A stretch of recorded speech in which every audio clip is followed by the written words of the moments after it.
کہ کسی سابق بیوروکریٹ کو چیئرمین نیب کے عہدے پر اپوائنٹ کیا جائے یا ایک بہت ہی پڑھے لکھے ویل کوالیفائڈ ویل ایجوکیٹڈ کسی بھی ادارے سے تعلق رکھنے والے کسی شخص کو اپوائنٹ کر دیا جائے، لیکن وہ سابق جج نہ ہو، وہ سابق جرنیل نہ ہو۔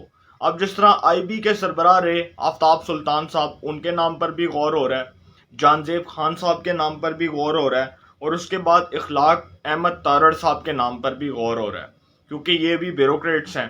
اور آفتاب سلطان صاحب جو ہیں وہ تو آئی بی کے سربراہ، انٹیلیجنس بیورو کے سربراہ کے طور پر بھی کام کر چکے ہیں نون لیگ کی حکومت میں، تو ان کے نام پر بھی مشاورت ہو رہی ہے۔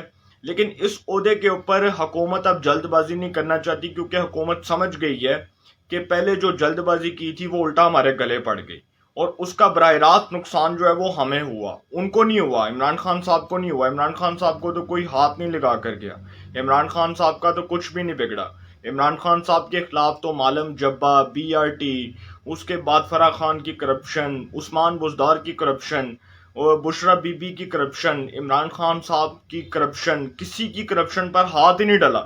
خسرو بختیار آزاد تھے، اس کے بعد عامر کیانی صاحب جو وزیر صحت تھے، وفاقی وزیر صحت تھے عمران خان صاحب کی حکومت میں، وہ آزاد تھے۔ پھر پیٹرولیم کے وہ جو معاون خصوصی تھے ندیم بابر صاحب، ان کو نہیں کسی نے پکڑا، ان کا احتساب نہیں ہوا۔ تو عمران خان صاحب کے دور میں یہ جو جسٹس ریٹائرڈ جاوید اقبال صاحب تھے، یہ اور جسٹس ریٹائرڈ ثاقب نثار صاحب، اس وقت وہ جی خیر سے ثاقب نثار صاحب جو ہیں وہ چیف جسٹس آف پاکستان تھے، اور یہ جو ہیں وہ چیئرمین نیب کے طور پر کام کر رہے تھے۔ تو جب اپنے بندے بیٹھے ہوئے تھے تو پھر عمران خان صاحب کو کوئی ڈر نہیں تھا، پھر کوئی خوف لاحق نہیں تھا۔ اسی طرح جی پولیٹیکل انجینئرنگ کا جو ایک دور تھا چیئرمین نیب کا، جسٹس ریٹائرڈ جاوید اقبال کا، وہ ایک ورسٹ ترین دور تھا، اور وہ اتنا شدید انتقام والا دور تھا کہ اس میں انہوں نے اپنے جو تمام جتنے بھی مخالف تھے نواز شریف کی جماعت سے تعلق رکھنے والے، ان سب کے اوپر کیسز بنوائے، ریفرنسز بنوائے، مقدمات بنوائے، جیلوں میں ڈلوایا، ان کو حوالات میں بند کیا۔ یہ ساری چیزیں ہو رہی تھیں، اور یہ ہر پاکستانی آئی وٹنس کے طور پر دیکھ رہا تھا، خود اپنی آنکھوں سے اس چیز کو واچ کر رہا تھا، جج کر رہا تھا کہ اس ملک میں احتساب نہیں ہو رہا، انتقام لیا جا رہا، اور یہ انتقام لیا جا رہا تھا نون لیگ سے، اس میں کوئی شک نہیں ہے۔ میں بطور ایک جرنلسٹ کے اپنا نیوٹرل انالیسس ضرور دوں گا، لیکن جو بات سچ ہے وہ سچ ہے۔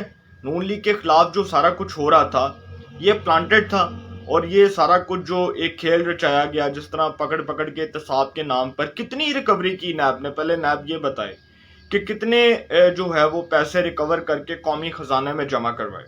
سپریم کورٹ آف پاکستان کو تو جواب نہیں دے سکے، سپریم کورٹ آف پاکستان کو تو مطمئن نہیں کر سکے، اور وہی جسٹس ریٹائرڈ عظمت سعید شیخ صاحب جنہوں نے خود نیب کے کردار کے اوپر سوال اٹھایا، اب بھی supreme court of Pakistan NAB کے کردار کے اوپر سوال اٹھا رہی ہے، اور کہتی ہے کہ نیب ایک پولیٹیکل وکٹمائزیشن کا ادارہ ہے۔ جسٹس اعجاز الحسن بھی کہہ چکے ہیں کہ نیب کو بطور سیاسی انجینئرنگ کے مخالفوں کے لیے استعمال کیا جاتا ہے، اور نیب کو اسی لیے استعمال کیا جاتا ہے کہ لوگوں کے خلاف جھوٹے اور جعلی مقدمات بنوائے جائیں۔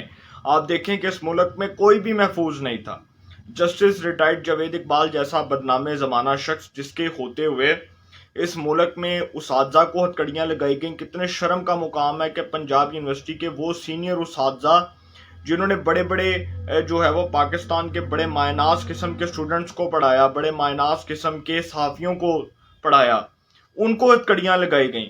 ان کو پکڑ کے جی ہتکڑیاں لگا کر اس قوم کو دکھایا گیا کہ جی یہ ہے اس ملک میں اساتذہ کی عزت۔ ایک استاد کو ہتکڑی لگا کر قوم کے سامنے مسیحا بنا کر پیش کیا گیا یا اس کو ظالم بنا کر پیش کیا گیا، یہ بھی بتا دیتے۔ پھر اس کے بعد ثابت بھی کچھ نہیں ہوا۔